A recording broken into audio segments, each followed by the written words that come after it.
la Présidente, chers collègues.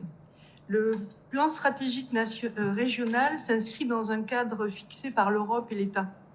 Mais ce plan stratégique national est dans sa globalité largement contesté.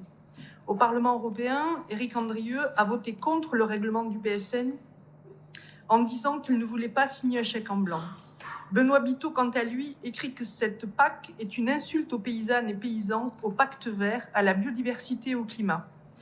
La PAC pourrait et devrait pourtant permettre de développer une transition agroécologique et de sortir d'un modèle fondé sur les pesticides et engrais chimiques. Mais ce n'est pas pour tout de suite. Le budget du plan stratégique national dédié à l'environnement régresse de 10%. Il y a un mois, l'autorité environnementale et la Cour des comptes dénonçaient clairement, d'une part, le gaspillage massif d'argent public qu'un tel PSN occasionnerait, et d'autre part, l'inefficacité de l'architecture environnementale de ce dernier qui perpétuerait un greenwashing accordant des subventions vertes à des agriculteurs dont les pratiques ne le justifient absolument pas. Les critères d'accès à l'éco-régime, par exemple, sont trop peu exigeants et le label haute valeur environnementale est très fortement critiqué. Par ailleurs, le budget consacré aux mesures agro-environnementales et climatiques subissent une baisse de leur ambition et un statu quo budgétaire rendant impossible la massification de la transition. Les assurances ont été augmentées 188 millions et 22 millions sur les MAEC forfaitaires seulement. Les assurances ne répondront pas aux aléas climatiques. Les MAEC, oui.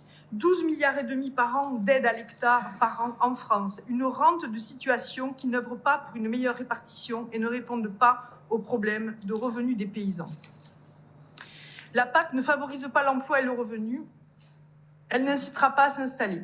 Face à tous ces éléments pas terribles, je me réjouis des choix stratégiques concertés qui ont été faits par la région Occitanie. Transition agroécologique et renouvellement des agriculteurs, avec un budget satisfaisant. Nous venons d'apprendre que 14 000 fermes ont disparu en Occitanie, bon 100 000 au niveau national, ça vient d'être dit, c'est un vrai plan social paysan. Alors bien sûr que le renouvellement est un vrai objectif à atteindre, à réaliser. Je rejoins toutefois les inquiétudes de mes collègues agriculteurs bio face à la disparition de l'aide au maintien, face au peu de reconnaissance des aménités positives de leur choix de production sur le climat, la biodiversité, l'eau, face au peu de soutien aux fruits et légumes frais.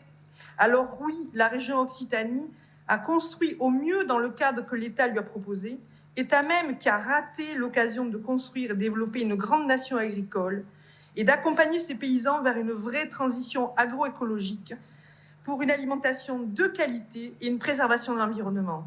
Et alors que notre pays va prendre la présidence de l'Union européenne, c'est un très mauvais signal que la France envoie en matière de lutte contre le changement climatique, d'aide à l'agriculture et de souveraineté alimentaire. Je vous remercie. Merci.